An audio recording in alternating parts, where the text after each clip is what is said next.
Good for the watch here.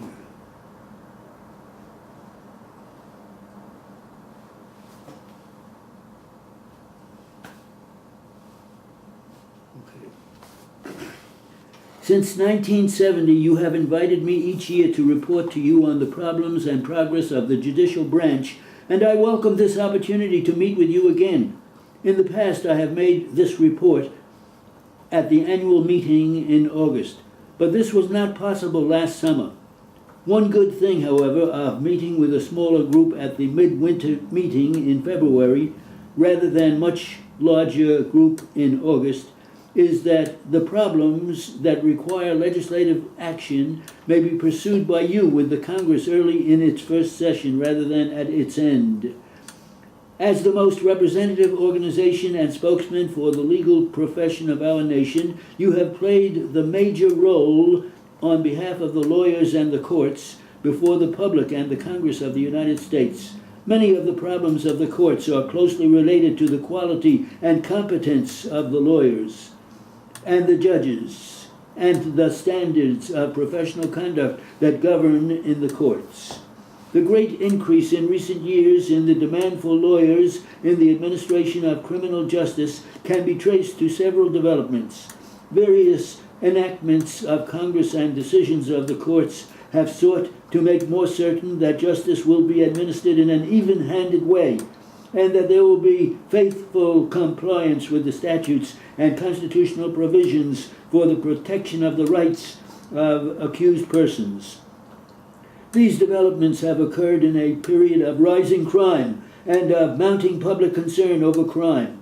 These factors, taken together, have materially increased the burdens of the federal courts, and not all aspects of the added burdens are really apparent.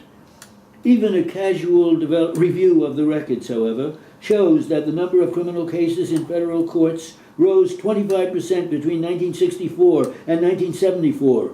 Much less well known to the public is the fact that civil case filings have increased at more than double this rate. An even more significant trend is that the proportion of federal criminal defendants actually going to trial has grown by 1/4, even 12% in 1964 to 15% in 1974. In short, we have a 10-year increase of more than 60%. And this is accompanied by an increase in the length of criminal trials. There has also been a substantial increase in the work of the courts of appeals. In 1964, approximately 1/3 of all persons convicted by trial took advantage of the right to appeal. In 1974, almost 3/4 of those convicted appealed. These figures merely underscore the urgent need for additional judgeships on the courts of appeals as well as the district courts. My purpose in presenting these figures to you is not to question the absolute right of every accused person to require the government to prove guilt in an adversary proceeding. What I am saying is that when the system is changed in a way that brings more cases into the courts, we must be provided with the tools. This increase in criminal trials and appeals generated not only a large increase in public defenders, but also in prosecutors. The standards for selection and the tenure and compensation of these lawyers, on whom the system of justice must depend, should be made sufficiently attractive so that the federal courts will not continue to be used as a Bush League facility to train trial lawyers for private practice. No other country operates with the casual attitude we exhibit toward the need for qualified lawyers on both sides of the table in the administration of criminal justice. This has placed on federal trial judges an additional burden in terms of guiding a large proportion of both the prosecutors and the defense counsel on how to try a case. I urge all state and local bar associations to cooperate with the courts to establish a screening process so that no lawyer appears in federal court unless certain minimal standards of training and experience are met. The problem of regulating and disciplining the conduct of lawyers is far more complex in the United States, where we train lawyers in more than 150 law schools as compared with a country like England, for example, where there is a centralized training facility for all trial lawyers. There is also an absence of adequate education in standards of professional ethics and conduct.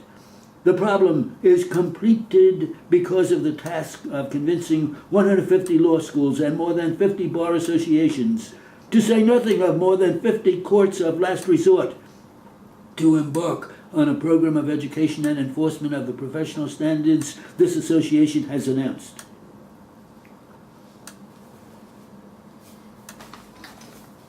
$160. Get that? So. That was the RPR of about 40 years ago.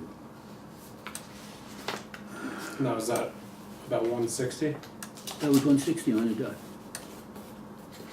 So that's not good if I only got it so. Well, you gotta keep working at it.